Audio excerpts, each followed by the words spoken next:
जय हिंद बच्चों, कैसे हैं आप? उम्मीद है आप लोग अच्छे से पढ़ रहे होंगे। आज हम 7th क्लास की अभ्यास 2 करने जा रहे हैं। क्लास नंबर 19 है, ठीक है। इसको मानक रूप में लिखना है हमें। इस संख्या को मानक रूप में लिखना है। देखो, मानक रूप या वैज्ञानिक संकेतन एक ही बात होती है। तो इस संख्या को हमें लिखना है कौन सी? 62 के बाद comma 2 zero comma 2 zero comma 3 zero, ठीक है। 62 करोड़ है। इसको मानक रूप में लिखना है। तो कैसे लिखेंगे? मानक रूप में लिखने का मतलब होता है कोई संख्या दे रखी है तो इसमें कोई कहीं भी दशमलव नहीं लिखा है तो हम मानेंगे ये शून्य के बाद दशमलव लिखा हुआ है।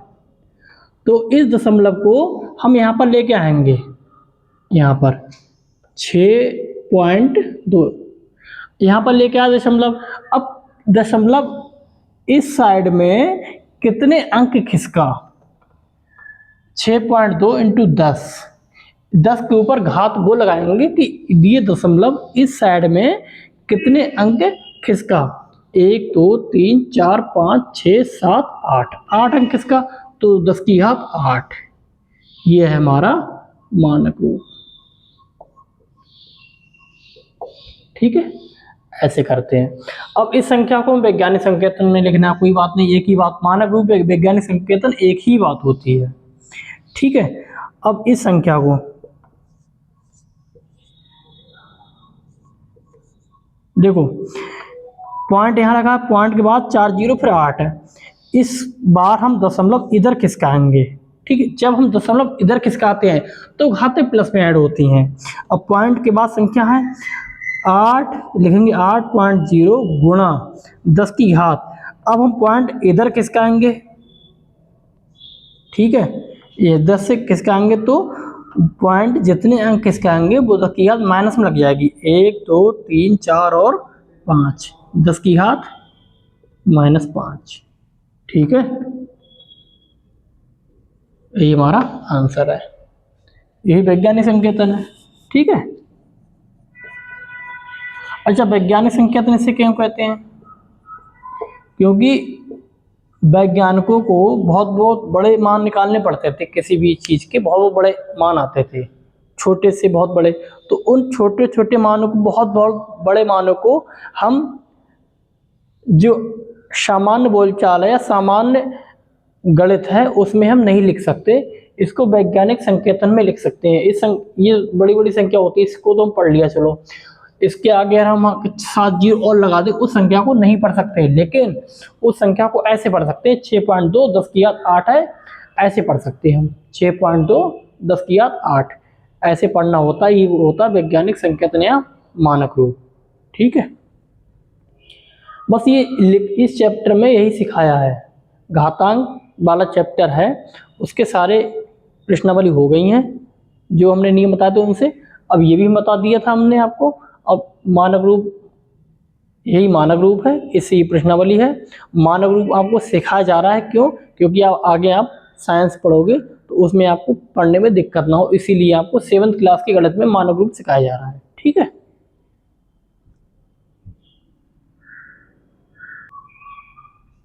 देखो, इस क्वेश्चन में लिखा, वैज्ञानिकों का अनुमान है कि चंद्रमा की उत्पत्ति आज से लगभग 460 करोड़ वर्ष पहले हुई थी। चंद्रमा की आयु का वैज्ञानिक संकेतन द्वारा व्यक्त करो।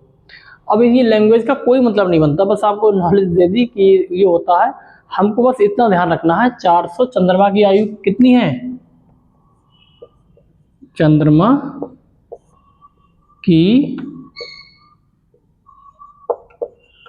आयु कितनी है? 460 करोड़। इसको कैसे ले सकते हैं? 460 करोड़ के लिए 7 जीरो लगा देंगे। 1 2,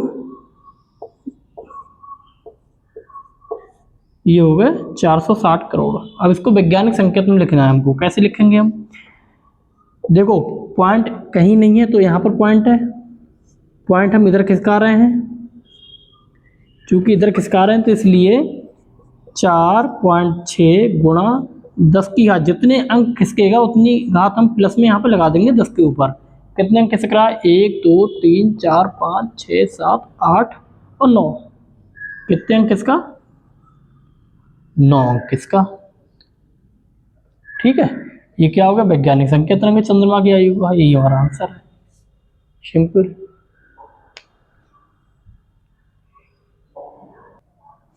इसमें एक चीज है ना, हमने आपको बताया था जब पॉइंट इधर खिसकता है तो घात जो होती है प्लस में लगती है। अब बोला हमने प्लस में ही था, गलती से माइनस लग गया। ठीक है, तो जब पॉइंट के इधर हम खिसकते हैं, पॉइंट जब इधर खिसकाते हैं तब जो घात लगती है 10 के ऊपर वो प्लस में लगती है, और जब पॉइंट इधर खिसकाते हैं तो जो घात 10 के ऊपर लगती है वो माइनस में लगती है। तो यहाँ पर घात किस में लगेगी, प्लस में लगेगी। ठीक है,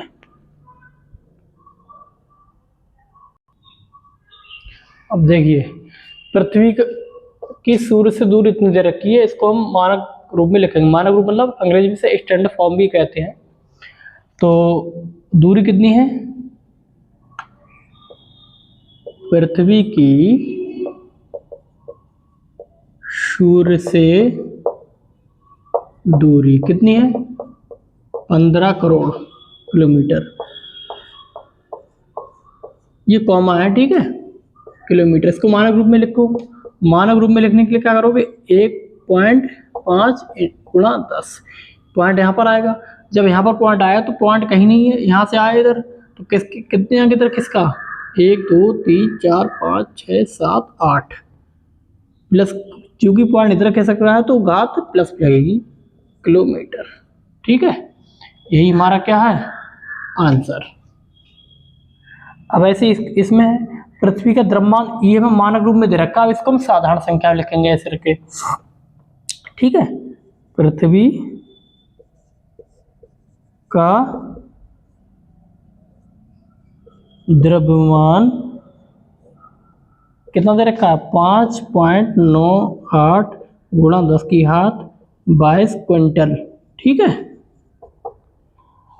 अब इसको साधारण संख्या में रोक लें, ये तो है मानक रूप।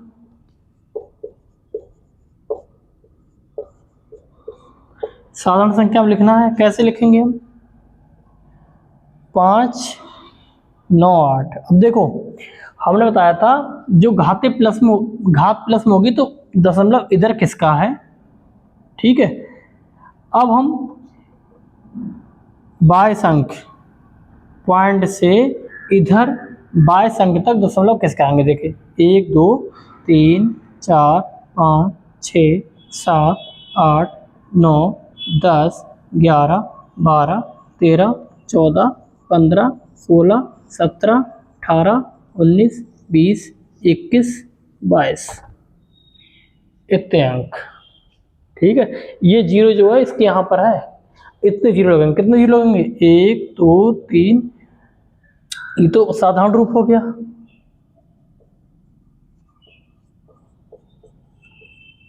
अब शून्य कितने लगेंगे, 998 के आगे कितने जीरो लगेंगे, 1 2 3 4 5 6 7 8 9 10 11 12 13 14 15 16 17 18 19 20, 20 शून्य लगेंगे 598 के बाद। ठीक है,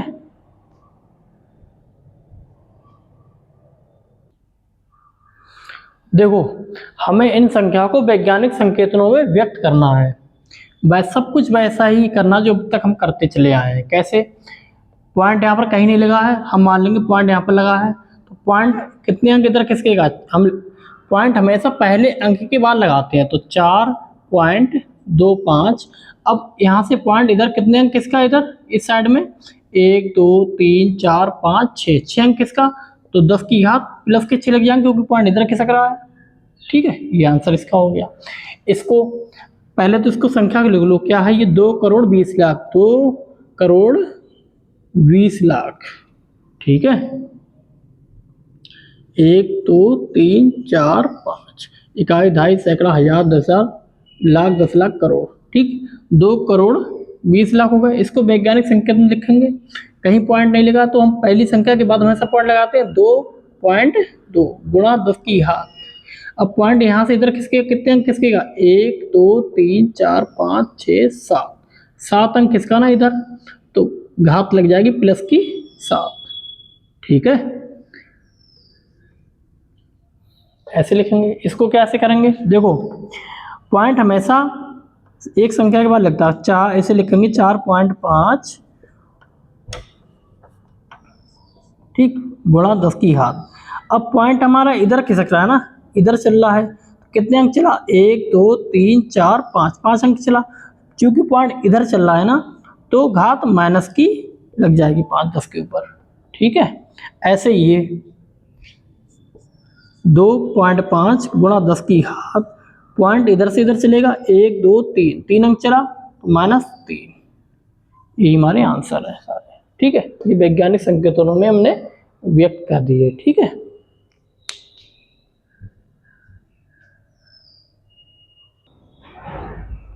अब देखिए निम्न ये संख्या जो है वैज्ञानिक संकेतनों में लिखी है, इनको हमको साधारण संख्या के रूप में व्यक्त करना है। कैसे करेंगे हम? जिस तरीके से हम साधारण संख्याओं को मानक रूप में व्यक्त करते थे उसी तरीके से हम इस वैज्ञानिक रूप को या मानक रूप को साधारण संख्या में बदलेंगे। कैसे बदलेंगे हम?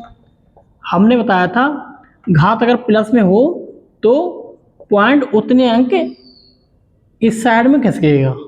ठीक है, कितने 1 2 3 4 पॉइंट यहाँ पर लगेगा। ठीक है, लगने को मतलब नहीं तो ये साधारण संख्या हो गई। ठीक, ठीक है। अब ऐसे यहाँ पर चूंकि 10 के ऊपर घात प्लस में है तो पॉइंट यहाँ पर इधर खिसकेगा। 1 7 5 2 अंक तो ये हो गए, फिर 3 4 5 6 अंक हो गए। ये हमारा आंसर है। ठीक है, अब ये देखो इसमें लिखा है 1.21 1.21, चूंकि घात 10 के ऊपर माइनस में है तो पॉइंट किधर खिसकेगा? इस साइड में खिसकेगा। ठीक है, इस साइड में खिसकेगा तो एक तो अंक ये है, फिर 2 3 4 5 6 7 8 यहाँ पर लग जाएगा पॉइंट हमारा, और ये हमारा आंसर। ठीक है, ये साधारण रूप लिखा है इसका। ऐसा ही है 4 5 माइनस की घात है ना तो पॉइंट यहाँ से इधर खिसकेगा। ठीक है, एक तो ये हो गया, 2 3 4 5 यहाँ पॉइंट आ जाएगा। ये साधारण रूप में लिखी हुई इसी संख्या को ऐसे लिख सकते हैं साधारण रूप में। ठीक है, ये हमारे आंसर है।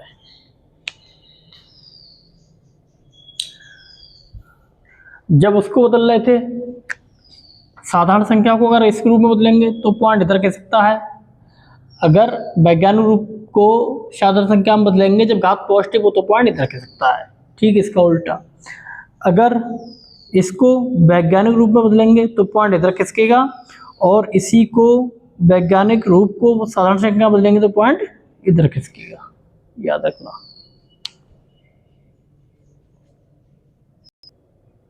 अब देखिए एक इलेक्ट्रॉन का द्रव्यमान इतना है, इसे साधारण दशमलव भिन्न में बदलने पर दशमलव बिंदु पॉइंट तथा 9 के बीच कितने शून्य होंगे? ठीक है, कैसे? देखिए 9 पॉइंट, एक इलेक्ट्रॉन का द्रव्यमान क्या दे रखा है? वो दे रखा है 9.107 गुणा 10 की घात माइनस का 28। अब इसको मैं साधारण संख्या में लिखना है तो कैसे करेंगे? देखो माइनस है तो दशमलव इधर आएगा। ठीक है, कैसे? 9 बहुत पॉइंट लगने इधर तो 9 1 ऐसे लिख देंगे। देखो पॉइंट यहाँ पर है, इधर खिसकेगा। 28 अंक है माइनस के तो इधर खिसकेगा 28 अंक। एक तो यही हो गया, 2 3 4 5 6 7 8 9 10 11 12 13 14 15 16 17 18 19 20 21 22 23 24 25 26 27 28 पॉइंट यहाँ पर लगेगा। ठीक है, ये साधारण संख्या लिखेंगे। ऐसी संख्या को पढ़ सकते हैं क्या हम? कोई नहीं पढ़ सकता, इसीलिए हम इनको वैज्ञानिक रूप में लिखते हैं पढ़ने के लिए, ठीक है। इसीलिए इस चैप्टर में आपको ये सारी चीज़ें सिखाई गई हैं ताकि आगे चलकर आपको साइंस जब आप पढ़ेंगे उसमें आपको समस्या ना आए, ठीक है। ये चीज़ें मैथ के लिए नहीं है, ये साइंस के लिए है। साइंस में आप पढ़ेंगे और देखो सारी चीज़ें उसी की आ रही हैं। इलेक्ट्रॉन का द्रव्यमान इतना है ना। अब इसमें बता रहा है कि 9 और दशमलव के बीच कितने शून्य होंगे, गिन लो। ये 9 अंक है, ये दशमलव, कितने अंक, कितने जीरो हैं? 1 2 3 4 5 6 7 8 9 10 11 12 13 14 15 16 17 18 19 20 21 22 23 24 25 26 27 27 शून्य है, ठीक है। ऐसे लिख देंगे दशमलव व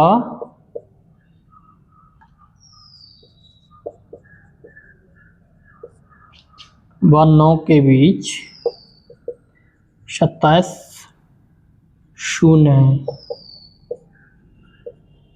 ठीक है। वैसे भी कर सकते थे, 28 है ना, तो एक तो ये हो गया, बाकी बचे 27। गिन लोगे तो और अच्छा रहेगा, उससे गलती आपको पता चल जाएगी, ठीक है। तो ये प्रश्नावली पूरी हो गई। अब ये चैप्टर भी पूरा हो गया आज आपका। तो आपके लिए होमवर्क में है, ये प्रश्नावली मैं क्लास में नहीं कराऊंगा, आपको खुद करनी है। अगर आपको कोई सवाल नहीं आता है तो पूछ सकते हैं, ठीक है। ये दक्षता अभ्यास है, जो अभी तक जो पढ़ा है आपने इस चैप्टर में उसका ही सब कुछ होगा, कुछ भी अलग से नहीं है। दक्षता अभ्यास 2, तो इसको आप पूरा का पूरा पूरी की पूरी प्रश्नावली करेंगे। जो आपको नहीं आएगा वो मुझसे पूछेंगे, ठीक है। अगली क्लास में एक नया चैप्टर शुरू होगा जिसका नाम है सांख्यिकी। मिलते हैं अगली क्लास में। जय हिंद।